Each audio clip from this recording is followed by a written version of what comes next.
നമസ്കാരം. Greek mythology അനുസരിച്ച് ഉറക്കത്തിനെ മരണത്തിൻ്റെ ഇരട്ട സഹോദരൻ എന്നാണ് വിളിക്കുന്നത്. ഇപ്പോൾ ഒരാൾ ഉറക്കത്തിൽ മരിച്ചു എന്ന് നമ്മൾ കേൾക്കുമ്പം എന്ത് ഭാഗ്യവാനാണെന്നാണ് നമ്മൾ പറയുന്നത്. നമുക്കും അങ്ങനെ ഒരു മരണം കിട്ടിയാൽ മതിയായിരുന്നു. പക്ഷേ ഇനി ഉറക്കത്തിലാണേലും അല്ലാതാണേലും ആ മരിക്കുന്ന വ്യക്തി നമുക്ക് പ്രിയപ്പെട്ട ആളാകുമ്പോഴാണ് നമ്മളെ ഏറ്റവും കൂടുതൽ അഫക്റ്റ് ചെയ്യുന്നത്. പ്രത്യേകിച്ച് ആ മരിച്ച വ്യക്തി ഒരു ചെറുപ്പക്കാരൻ കൂടി ആണെങ്കിൽ ചിലപ്പോൾ ഒരു 30, 40 അല്ലെങ്കിൽ 50, 60 വയസ്സായിക്കോട്ടെ. ചിലപ്പോൾ അത്ര യങ്ങായിട്ടുള്ള വ്യക്തി ആയതുകൊണ്ട് ചിലപ്പോൾ ആ കുടുംബം തന്നെ ഡിപ്പെൻഡ് ചെയ്യുന്ന ആ വ്യക്തിനെ ആയിരിക്കും. അങ്ങനെയുള്ളൊരു മരണമാണ് നമ്മൾ ഏറ്റവും കൂടുതൽ അഫക്റ്റ് ചെയ്യുന്നത്. ഇപ്പോൾ ഒരു പ്രായം കൂടിയ വ്യക്തി, ഒരു 80, 90 വയസ്സുള്ള വ്യക്തിയാണെങ്കിൽ നമ്മൾ ഇച്ചിരി കൂടെ പ്രിപ്പയർഡ് ആയിരിക്കും. പണ്ടൊക്കെ നമ്മൾ ഒരാൾക്ക് ഹാർട്ട് ഡിസീസ് ഉണ്ടെന്ന് പറയുമ്പോൾ നമ്മൾ ആ ഒരു വ്യക്തി ഒരു 60 മുകളിലോട്ടുള്ള ഒരു വ്യക്തിനെ നമ്മൾ ഇമാജിൻ ചെയ്യുള്ളൂ. പക്ഷെ റീസെൻറ്റ് ഇയേഴ്സിൽ ഇഷ്ടംപോലെ യങ്സ്റ്റേഴ്സ് ഉള്ള ആൾക്കാർക്ക് ഹാർട്ട് ഫെയിലിയറും അല്ലെങ്കിൽ ഹാർട്ട് അറ്റാക്കും ഒന്നും മരിക്കുന്നുണ്ട്. 2023 അത് കഴിഞ്ഞ കൊല്ലം ഗുജറാത്തിൽ ഗർബ നൈറ്റ് എന്ന് പറഞ്ഞു കഴിഞ്ഞാൽ അവരൊരു ട്രഡീഷണൽ ആയിട്ടൊരു ഡാൻസ് നൈറ്റ്, ഫ്രണ്ട്സും ഫാമിലിയും എല്ലാം ഒത്തുചേർന്ന് പാട്ട് വെച്ച് ഡാൻസ് കളിക്കുന്നത്. അന്ന് ഒരൊറ്റ നൈറ്റ് വിത്തിൻ 24 hours 10 ആൾക്കാരാണ് മരിച്ചത്. അതും യങ്സ്റ്റേഴ്സ് ആയിട്ടുള്ളത്. അതിൽ ഏറ്റവും പ്രായം കുറഞ്ഞ് മരിച്ച ആളുടെ പ്രായം എന്ന് പറഞ്ഞാൽ 13 വയസ്സുള്ളൂ. അപ്പോൾ ഇത് മാത്രമല്ല, നമുക്ക് തന്നെ നമ്മുടെ കുടുംബങ്ങളിലും നമ്മുടെ ചുറ്റുവട്ടം തന്നെ നമുക്ക് പ്രിയപ്പെട്ട ആൾക്കാരും ഈ ഇടയ്ക്ക് ഒരു 3-4 കൊല്ലത്തിനിടയ്ക്ക് ഇങ്ങനെ സഡൻ ആയിട്ട് അല്ലെങ്കിൽ സൈലന്റ് അറ്റാക്ക് അല്ലെങ്കിൽ സഡൻ ആയിട്ട് മരിച്ച ആൾക്കാരുണ്ടായിരിക്കും. അതുപോലെ തന്നെ ഇഷ്ടംപോലെ ഫേമസ് ആയിട്ടുള്ള ആൾക്കാർ മരിച്ചിട്ടുണ്ട്. ഇപ്പം രാജ്കുമാറിൻ്റെ മകൻ പുനീത് രാജ്കുമാർ മരിച്ചു, എനിക്ക് 46 വയസ്സ്. പിന്നെ KK ഒരു സിംഗറായിരുന്നു, ഹിന്ദി സിംഗറാണ് പക്ഷെ മലയാളിയാണ്. KK 53 വയസ്സുള്ളായിരുന്നു. ഷെയ്ൻ വോൺ 52 വയസ്സുള്ളായിരുന്നു, ക്രിക്കറ്റർ. പിന്നെ സൊനാലി ഒരു ഇന്ത്യൻ പൊളിറ്റീഷ്യൻ ആയിരുന്നു, പുള്ളിക്കാരിക്ക് 42 വയസ്സുള്ളായിരുന്നു. ഇതിന്റെ ഷോക്കിംഗ് ഫാക്ടർ എന്ന് പറഞ്ഞാൽ ഇവരെല്ലാം യങ്ങുമാണ്, ഇവരെല്ലാം ഫിറ്റ് ആയിട്ടുള്ള ആൾക്കാരാണ്. അപ്പം എന്തായിരിക്കാം ഇപ്പോഴത്തെ ഈ യങ്സ്റ്റേഴ്സ് കൂടുതലായിട്ട് മരിക്കാനുള്ള കാരണം, അല്ലെങ്കിൽ ഇത്രയും പ്രായം കുറഞ്ഞ ആൾക്കാർ ഹാർട്ട് അറ്റാക്ക് അല്ലെങ്കിൽ സൈലന്റ് അറ്റാക്ക് വന്ന് അല്ലെങ്കിൽ ഉറക്കത്തിൽ മരിക്കാനുള്ള കാരണങ്ങൾ എന്തൊക്കെയായിരിക്കും?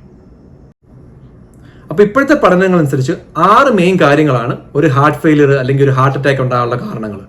ഒന്ന് diabetes, high cholesterol, high blood pressure, smoking, life style, family history. പക്ഷേ ഈ കാരണങ്ങളൊന്നും ഈ ഒരു 6 അല്ലെങ്കിൽ ഈ കഴിഞ്ഞ ഒരു 3 കൊല്ലം കൊണ്ടുണ്ടായ പ്രശ്നങ്ങളോ കാരണങ്ങളോ അല്ല. ഇത് വർഷങ്ങൾ മുമ്പ് ഉണ്ടായിരുന്നു. വർഷങ്ങൾ മുമ്പ് ആൾക്കാർക്ക് ഫാമിലി ഹിസ്റ്ററി ഉണ്ടായിരുന്നു. വർഷങ്ങൾ മുമ്പ് ആൾക്കാർ സ്മോക്ക് ചെയ്യുന്നുണ്ടായിരുന്നു. വർഷങ്ങൾക്ക് മുമ്പും ലൈഫ് സ്റ്റൈൽ ബാഡ് ആയിട്ടുള്ള ആൾക്കാരും ഉണ്ടായിരുന്നു. പക്ഷെ എന്തുകൊണ്ടാണ് ഈ റീസെന്റ് ഇയേഴ്സ്, ഈ കഴിഞ്ഞ ഒരു 3-4 കൊല്ലം കൊണ്ട് ഇത്രയും യങ് ആയിട്ടുള്ള ആൾക്കാർ മരിക്കാനുള്ള കാരണം? ഇനി ആ കാരണങ്ങൾ എന്തൊക്കെയാണെന്ന് പറയുന്നതിന് മുമ്പ് ഹാർട്ട് അറ്റാക്ക് എന്താണെന്ന് ചെറുതായിട്ട് പറയട്ടെ. ഒരു വ്യക്തിക്ക് ഹാർട്ട് അറ്റാക്ക് ഉണ്ടാകുന്നത് അയാളുടെ ഹൃദയത്തിലോട്ട്, അതായത് ഹാർട്ടിലോട്ട് പോകുന്ന ബ്ലഡിന് കംപ്ലീറ്റ് ആയിട്ട് ബ്ലോക്ക് ഉണ്ടാകുമോ അല്ലെങ്കിൽ ആ ഫ്ലോയ്ക്ക്, ആ ഒഴുക്കിന് തടസ്സം ഉണ്ടാകുമ്പോഴാണ് ഒരു വ്യക്തിക്ക് ഹാർട്ട് അറ്റാക്ക് ഉണ്ടാകുമെന്ന് പറയുന്നത്. ഇനി നമുക്ക് ഈ ഒരു 3-4 കൊല്ലത്തിനിടയ്ക്ക് ഇത്രയും ചെറുപ്പക്കാർ സഡൻ ആയിട്ട് അല്ലെങ്കിൽ സൈലന്റ് അറ്റാക്ക് ആയിട്ട് മരിക്കാനുള്ള കാരണങ്ങൾ എന്തൊക്കെയാണെന്ന് നോക്കാം. ആദ്യത്തെ കാരണമായിട്ട് പറയുന്നത് മഹാമാരിയായ കൊറോണ. ഇപ്പോഴും ഈ ഒരു കൊറോണ വന്നുകൊണ്ടോ കോവിഡ് വന്നുകൊണ്ടോ നമ്മുടെ ശരീരത്തിൽ ഉണ്ടായിരിക്കുന്ന ഡാമേജുകൾ അല്ലെങ്കിൽ നെഗറ്റീവ് എഫക്റ്റുകൾ എന്താണെന്ന് നമുക്ക് ഇപ്പോഴും മനസ്സിലാക്കാൻ പറ്റിയിട്ടില്ല.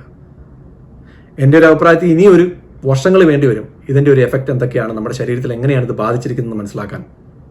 നമ്മളിൽ പലർക്കും കൊറോണ വന്നിട്ടുള്ളവരാണ്, ഇനി വരാത്തവരും ഉണ്ട്. ഈ വരാത്തവർക്ക് 100% ഉറപ്പായിട്ട് പറയാൻ പറ്റത്തില്ല അവർക്ക് വന്നിട്ടില്ലെന്ന്. കാരണം ഇത് ചിലവർക്ക് ഇത് സൈലന്റ് ആയിട്ടാണ് വന്നേക്കുന്നത്. അപ്പം അവർ ടെസ്റ്റ് ചെയ്യാത്തതുകൊണ്ട് അവർക്കും അറിയത്തില്ല ഇത് വന്ന് പോയിട്ടുണ്ടോ ഇല്ലയോ എന്ന്. ഇനി കൊറോണയെ പറ്റി നമുക്ക് കൊറോണയുടെ എഫക്റ്റ്, കൊറോണ എങ്ങനെ നമ്മുടെ ഹാർട്ടിനെ ബാധിക്കാമെന്ന് നമ്മൾ പറയുമ്പം അത് രണ്ടായിട്ട് തിരിക്കണം. കൊറോണ എന്ന് പറഞ്ഞാൽ അല്ലെങ്കിൽ COVID-19 എന്ന് പറഞ്ഞ രോഗം ബാധിച്ചുകൊണ്ട്, ആ രോഗം നമുക്ക് വന്നുകൊണ്ട് എന്തൊക്കെ എഫക്റ്റുകൾ ഉണ്ടാകാം. രണ്ടാമത്തെ സൈഡിൽ ഈ കൊറോണയെ തടയാൻ നമ്മളെടുത്ത വാക്സിൻ, അതിൻ്റെ എഫക്റ്റ് കൊണ്ട് എന്തൊക്കെ പ്രശ്നങ്ങൾ നമ്മുടെ ഹാർട്ടിന് വരാം എന്ന് നോക്കാം. അപ്പോൾ ആദ്യമായിട്ട് കൊറോണയെ പറ്റി, അതായത് രോഗം വന്നുകൊണ്ട്, കൊറോണ എന്ന് പറഞ്ഞ രോഗം കൊണ്ട് നമുക്ക് ഹാർട്ടിന് പ്രോബ്ലം വരാവോ, ഡാമേജ് വരാവോ, അല്ലെങ്കിൽ ഹാർട്ട് അറ്റാക്കിന് കാരണം വരാവോ എന്നാണ് നോക്കുന്നത്. അപ്പോൾ അതിന് ജോൺ ഹോപ്കിൻസിലെ ഡോക്ടർമാർ പറയുന്നത് yes, there is a link. നമ്മുടെ ഹാർട്ടിൻ്റെ പ്രോബ്ലം അല്ലെങ്കിൽ ഹാർട്ട് അറ്റാക്കും COVID-19 തമ്മിലൊരു ബന്ധമുണ്ടെന്നാണ് പറയുന്നത്. അവർ സിമ്പിളായിട്ട് എക്സ്പ്ലെയിൻ ചെയ്തിട്ടുണ്ട്. അതായത് മിക്കവർക്കും കോവിഡ് വന്നപ്പോൾ മെയിൻ ആയിട്ടുള്ള പ്രശ്നം എന്നായിരുന്നു? ബ്രീത്തിങ് പ്രോബ്ലം അല്ലെങ്കിൽ ഷോർട്ട്നെസ് ഓഫ് ബ്രെത്ത് അല്ലെങ്കിൽ ബ്രെത്ത്ലെസ്നെസ്. അവർക്ക് ശ്വാസം എടുക്കാൻ പാടായിരുന്നു. കാരണം മെയിനായിട്ട് നമ്മുടെ ശ്വാസകോശത്തെയാണ് കൊറോണ അഫക്റ്റ് ചെയ്തത്. അപ്പം ശ്വാസകോശത്തിനെ അഫക്റ്റ് ചെയ്യുമ്പോൾ നമ്മൾ ശ്വാസം എടുക്കുന്ന ശ്വാസത്തിൽ കൂടെയുള്ള ഓക്സിജൻ നമ്മുടെ ലങ്സിന് അബ്സോർബ് ചെയ്യാൻ പറ്റുന്നില്ല. ഇനി ആ ലങ്സിന് ഇനഫായിട്ടുള്ള ഓക്സിജൻ കിട്ടിയാലല്ലേ ഉള്ളൂ അത് ഹാർട്ടിലോട്ട് കൊടുക്കാൻ പറ്റുള്ളൂ. ആ ഹാർട്ടാണ് ബ്ലഡിൽ കൂടെ നമ്മുടെ ശരീരത്തോട്ട് എല്ലായിടത്തോട്ടും ഓക്സിജൻ എത്തിക്കുന്നത്. ഈ ലങ്സിന് ഇങ്ങനത്തെ ഒരു കപ്പാസിറ്റി കുറഞ്ഞുകൊണ്ട്, കൊറോണ കാരണം ഇങ്ങനെ ഒരു കുറവ് വന്നുകൊണ്ട് ഹാർട്ടിന് എക്സ്ട്രാ പ്രഷറായി, ഇപ്പം ഓവർടൈം ചെയ്യുന്ന പോലെ ഹാർട്ടിന് കൂടുതൽ പ്രഷറായി. ആ എക്സ്ട്രാ പ്രഷറും എക്സ്ട്രാ വർക്കും കാരണം ഹാർട്ട് ഫെയിലിയർ കൂടുതലായി, ഹാർട്ട് ഡാമേജ് ആകാൻ സാധ്യതകൾ വളരെയധികമായിരുന്നു. അപ്പം മിക്ക കൊറോണ ആവുന്ന ആൾക്കാർക്കും അങ്ങനെ ഒരു ചാൻസ് കൂടുതലാണ്. ഓക്കെ, അത് മാത്രമല്ല, ഇനിയിപ്പോൾ ഈ ഓക്സിജൻ ഉള്ള ബ്ലഡ് ശരീരത്തിൽ എല്ലായിടത്തും ചെന്നില്ല എന്നാ പറ്റുന്നത്? നമ്മുടെ സെൽസ്, നമ്മുടെ ടിഷ്യൂസ് ഇതെല്ലാം ഡാമേജ് ആകാൻ സാധ്യതയുണ്ട്. കാരണം ഈ ബ്ലഡ് നമ്മുടെ കാലിലും കയ്യിലും കണ്ണിലും ചെവിയിലും നമ്മുടെ തലയിൽ എല്ലായിടത്തും ചെന്നാലേ ഉള്ളൂ നമ്മുടെ ടിഷ്യൂസിനും നമ്മുടെ സെൽസിനും എല്ലാം ഓക്സിജൻ കിട്ടുള്ളൂ. അപ്പം അതിനെക്കാട്ടുള്ള ഓക്സിജൻ ചെല്ലുന്നില്ല, പിന്നെ ഹാർട്ടിന് എക്സ്ട്രാ പ്രഷർ. ഇനി രണ്ടാമതായിട്ട് ഇവർ പറയുന്നത് ഒരു NIH, അതായത് നാഷണൽ ഇൻസ്റ്റിറ്റ്യൂട്ട് ഓഫ് ഹെൽത്ത്, ന്യൂയോർക്കിലെ ഒരു ഇൻസ്റ്റിറ്റ്യൂട്ട് ഒരു സ്റ്റഡി നടത്തി കഴിഞ്ഞ കൊല്ലം. അതിൻ്റെ അകത്ത് അവർ കോവിഡ് കാരണം മരിച്ച ആൾക്കാരുടെ ഡെഡ് ബോഡി എടുത്ത് പരിശോധിച്ചു. അതിൻ്റെ അകത്ത് അവർ കണ്ടേക്കുന്നത് COVID-19 ബാധകമാകുന്ന സാർസ് എന്ന് പറഞ്ഞ ആ വൈറസിന്റെ RNA, അതിൻ്റെ ഒരു കണ്ടന്റ് ഇങ്ങനെ മരിച്ച ആൾക്കാരുടെ ഹൃദയത്തിന്റെ ആർട്ടറിക്കകത്ത് കണ്ടെത്തി. ആ ആർട്ടറിക്കകത്ത് ഈ COVID-19 ഒരു പ്ലേഗ് പോലത്തെ സംഭവം ജനറേറ്റ് ചെയ്തു. അപ്പോൾ പ്ലേഗ് എന്ന് പറഞ്ഞാൽ ഒരു കൊളസ്ട്രോൾ അല്ലെങ്കിൽ ഫാറ്റ് പോലെയാണ്. അപ്പോൾ ഈ വെസൽ അല്ലെ ഈ ആർട്ടറിക്കകത്ത് ഇങ്ങനെ ഈ ഒരു പ്ലേഗ് ഉണ്ടാകുന്നതുകൊണ്ട് ബ്ലഡ് വെസൽസിൻ്റെ കൂടെ ബ്ലഡ് ശരിക്കും ഫ്ലോ ചെയ്യുന്നില്ല, ആ ബ്ലഡ് ബ്ലോക്ക് ആകാൻ തുടങ്ങി. അപ്പോൾ അങ്ങനെ ഹാർട്ട് അറ്റാക്ക് ഉണ്ടാകാനും സാധ്യതകൾ കൂടുതലായിരുന്നു. അത് മാത്രമല്ല ഹാർട്ടിനെ ഡാമേജ് ആക്കുകയും ചെയ്തു. അപ്പം യെസ്, കൊറോണ എന്ന് പറഞ്ഞ രോഗം നമുക്ക് ഹാർട്ടിന് ഡാമേജ് ഉണ്ടാക്കാൻ സാധ്യതയുണ്ട് എന്നാണ് ഇപ്പോഴത്തെ സ്റ്റഡീസ്. ഇനി നമ്മൾ കൊറോണ വാക്സിൻ്റെ സൈഡ് എഫക്റ്റ് നോക്കുകയാണെങ്കിൽ ഇഷ്ടംപോലെ സ്റ്റഡീസ് ഉണ്ട്. അടുത്ത് മെയിനായിട്ട് 4 സ്റ്റഡീസാണ് എനിക്ക് എൻ്റെ അറ്റൻഷനിൽ പെട്ടത്. അപ്പോൾ ആദ്യമായിട്ട് ഇവർ പറയുന്നത് yes, there is a link between corona vaccine and heart attack. Heart അറ്റാക്കിന്, അതായത് കൊറോണ വാക്സിൻ എടുത്തുകൊണ്ട് ഹാർട്ട് അറ്റാക്ക് കൂട്ടാനുള്ള സാധ്യതകളുണ്ട്. അതാണ് ഒരു സ്റ്റഡി പറയുന്നത്. ഇനി രണ്ടാമത്തെ സ്റ്റഡി പറയുന്നത് കൊറോണ വാക്സിനും ഹാർട്ട് അറ്റാക്കുമായിട്ട് ഒരു ബന്ധമില്ല. അതായത് കൊറോണ വാക്സിൻ എടുത്തുകൊണ്ട് ഹാർട്ടിന് ഒരു തകരാറും ഒരു ഡാമേജും വരാൻ പോകുന്നില്ല. ഇനി മൂന്നാമത്തെ സ്റ്റഡിക്കകത്ത് പറയുന്നത് യെസ്, കൊറോണ വാക്സിൻ എടുത്തുകൊണ്ട് കുറച്ച് ഡാമേജ് ഉണ്ട്, പക്ഷെ അതിനേക്കാളും വലിയൊരു അഡ്വാൻറ്റേജ് ഉണ്ട്. അഡ്വാൻറ്റേജ് എന്താ? കൊറോണ എന്ന് പറഞ്ഞ രോഗത്തിൽ നിന്ന് നമ്മൾ മരിക്കുന്നില്ല, അതൊരു വലിയ അഡ്വാൻറ്റേജാണ്. പക്ഷേ ആ വാക്സിൻ എടുത്തുകൊണ്ട് ഒരു ചെറിയ ഡാമേജ് നമ്മുടെ ഹൃദയത്തിന് സംഭവിക്കാം. ഇനി നാലാമത്തെ സ്റ്റഡിക്കകത്ത് പറയുന്നത് കൊറോണ വാക്സിൻ എടുത്തു കഴിഞ്ഞാൽ നമുക്ക് അഡ്വാൻറ്റേജ് ഉണ്ടെന്ന്, അതായത് കൊറോണ വാക്സിൻ എടുത്തുകൊണ്ട് നമുക്ക് ഹാർട്ട് അറ്റാക്ക് തടയാൻ പറ്റുമെന്ന് പറയുന്നത്. അപ്പം 4 സ്റ്റഡിയും 4 ഉത്തരങ്ങളാണ് പറയുന്നത്. അതുകൊണ്ട് ഇപ്പോഴും ഞാൻ മുമ്പേ പറഞ്ഞ പോലെ കൊറോണയുടെ എഫക്റ്റുകളും അല്ലെങ്കിൽ കൊറോണയുടെ വാക്സിൻ്റെ എഫക്റ്റുകളും ഇപ്പോഴും കംപ്ലീറ്റ് ആയിട്ട് നമുക്ക് ആർക്കും കണ്ടെത്താൻ പറ്റിയിട്ടില്ല. അതിന് വർഷങ്ങൾ വേണ്ടി തന്നെ വരും. ഇനി രണ്ടാമതായിട്ട് പറയുന്ന ഒരു കാരണമാണ് സ്ട്രെസ്സ്. മിക്കവർക്കും അറിയത്തില്ലാത്തൊരു കാര്യമാണ്. നമ്മളിപ്പോഴത്തെ ഒരു ലൈഫ് സ്റ്റൈലും ഫുഡ് ഹാബിറ്റൊക്കെ വെച്ച് ഒരു 20-30 വയസ്സാകുമ്പോഴേ നമുക്കെല്ലാം ചെറിയ ബ്ലോക്കുകളുണ്ട്. പക്ഷെ അതെല്ലാം നെഗ്ലിജിബിളാണ്. പക്ഷെ പെട്ടെന്നുണ്ടാകുന്ന ഒരു സ്ട്രെസ് അല്ലെങ്കിൽ ഒരു പ്രഷർ നമ്മുടെ ഹാർട്ടിനുണ്ടാകുന്ന ആ സ്ട്രെസ് ആ ഹാർട്ടിനെ പെട്ടെന്ന് സ്റ്റോപ്പ് ചെയ്യുക അല്ലെങ്കിൽ ഡാമേജ് ചെയ്യാൻ സാധ്യതയുണ്ട്. ആ സ്ട്രെസ് ചിലപ്പോൾ നമ്മുടെ ഒക്യുപ്പേഷണൽ സ്ട്രെസ് ആയിരിക്കും, അതായത് ജോലി എന്നുള്ള സ്ട്രെസ് ആകാം, അല്ലെങ്കിൽ നമ്മുടെ ജീവിതത്തിൽ നിന്ന് പെട്ടെന്ന് ഒരാൾ മരിച്ചതിൻ്റെ സ്ട്രെസ് ആകാം, അല്ലെങ്കിൽ ആ ഒരു പ്രഷർ ചിലപ്പം പെട്ടെന്ന് ഒരു ഹൈ ഇൻറ്റൻസിറ്റി വർക്കൗട്ട് എന്നുള്ളതാകാം, അല്ലെങ്കിൽ ചിലപ്പോൾ കോവിഡിൻ്റെ തന്നെ എഫക്റ്റ് ആകാം. അപ്പോൾ അങ്ങനെ ഒരു പെട്ടെന്ന് ഒരു സ്ട്രെസ് അല്ലെങ്കിൽ ഒരു പ്രഷർ വന്നു കഴിഞ്ഞാൽ നമ്മുടെ ഹാർട്ടിനെ ഡാമേജ് ചെയ്യാൻ പെട്ടെന്ന് സ്റ്റോപ്പ് ചെയ്യാം. അപ്പോൾ അതും ഒരു ഹാർട്ട് അറ്റാക്കിന് കാരണമാകുന്നുണ്ട്. പിന്നെ മൂന്നാമതായിട്ട് പറയുന്നതാണ് ഹൈ ഇൻറ്റൻസിറ്റി വർക്കൗട്ട്സ്. അപ്പം ഓൾറെഡി ഞാൻ പറഞ്ഞു, നമുക്ക് ഇങ്ങനെ ഒരു കോവിഡ് കഴിഞ്ഞാൽ പിന്നെ നമ്മുടെ ശരീരത്തിലൊരു ചേഞ്ച് വന്നിട്ടുണ്ട്. അപ്പം മിക്കവരും ഇങ്ങനത്തെ ഒരു ഹൈ ഇൻറ്റൻസിറ്റി വർക്കൗട്ടിലോട്ട് പോകുന്നതിന് മുമ്പ് ചെയ്യേണ്ട ഒരു കാര്യമാണ് ഒരു ഡോക്ടറിനെ കണ്ട് അല്ലെങ്കിൽ ഒരു കാർഡിയോളജിസ്റ്റിനെ കണ്ട് ഒരു സ്ട്രെസ് ടെസ്റ്റോ അല്ലെങ്കിൽ ഒരു നമ്മുടെ ഹാർട്ടിൻ്റെ ഫംഗ്ഷൻ എങ്ങനെയാണ് നോക്കുന്നത്. അതില്ല. അപ്പോൾ അതില്ലാതെ വരുമ്പോൾ നേരെ ഡയറക്റ്റ് ചെയ്ത് നമ്മൾ ഓൾറെഡി ഇങ്ങനെ ഒരു സ്ട്രെസ്സിലും ഇങ്ങനത്തെ ഒരു പാൻഡമിക് കഴിഞ്ഞിരിക്കുമ്പം നമ്മൾ ഈ ഒരു ശരീരം വെച്ചുകൊണ്ട് നമ്മളൊരു പെട്ടെന്ന് ജിമ്മിൽ ചെന്ന് ഇങ്ങനത്തെ ഹൈ സ്ട്രെസ്ഡ് ആയിട്ടുള്ള അല്ലെങ്കിൽ ഹൈ ഇൻറ്റൻസിറ്റി ആയിട്ടുള്ള ഒരു വർക്കൗട്ട് ചെയ്യുമ്പം നമ്മൾ എക്സ്ട്രാ പ്രഷർ നമ്മുടെ ചെസ്റ്റിന് കൊടുക്കുന്നത് അല്ല നമ്മുടെ ഹാർട്ടിന് കൊടുക്കുന്നത്. അപ്പോൾ അതും നമ്മുടെ ഹാർട്ട് അറ്റാക്കിൽ അല്ലെങ്കിൽ ഹാർട്ടിനെ ഡാമേജ് ചെയ്യുന്ന കാരണങ്ങളാണ്. ഇനി 4-ാമതും 5-ാമതുമായിട്ട് പറയുന്ന കാരണങ്ങൾ ലൈഫ് സ്റ്റൈലും ഫുഡ് ഹാബിറ്റ്സുമാണ്. അത് രണ്ടും ഹാൻഡ് ഇൻ ഹാൻഡ് പോകുന്നതുകൊണ്ടാണ് രണ്ടും ഒരുമിച്ചിട്ട്. ഇപ്പോൾ നമ്മൾ പണ്ടൊക്കെ എന്ന് പറഞ്ഞു കഴിഞ്ഞാൽ നമ്മുടെ ലൈഫ് സ്റ്റൈൽ അനുസരിച്ച് നമ്മളിപ്പോൾ ഒരു കടയിൽ പോകുന്നു അല്ലെങ്കിൽ പള്ളി അമ്പലങ്ങളിലൊക്കെ പോകുന്നു നടന്നാണ് പോയിക്കൊണ്ടിരുന്നത്. ഇപ്പം അങ്ങനെയല്ല. ഇപ്പം നമ്മുടെ ജോലി ആണെങ്കിലും നമ്മളിപ്പോൾ എല്ലാവരും മിക്കവരും ഇരുന്നുള്ള ജോലി അല്ലെങ്കിൽ നിന്നുള്ള ജോലിയാണ്. ഒരു മൂവ്മെന്റ് ഇല്ല, നമുക്ക് ഫിസിക്കലായിട്ടുള്ള ആക്ടിവിറ്റീസ് കുറഞ്ഞു. അപ്പോൾ ഇതിൻ്റെ കൂടെ തന്നെ നമ്മുടെ പണ്ടത്തെ ഫുഡ് ഹാബിറ്റ് അല്ലേ, ഇപ്പം നമ്മൾ ഒന്നെങ്കിൽ ഹൈ ഫാറ്റനിങ് അല്ലെങ്കിൽ ഹൈ പ്രോസസ്ഡ് എക്സ്ട്രാ ഫ്രൈഡ് ഇങ്ങനത്തെ ഫുഡുകളാണ് നമ്മൾ കഴിക്കുന്നത്.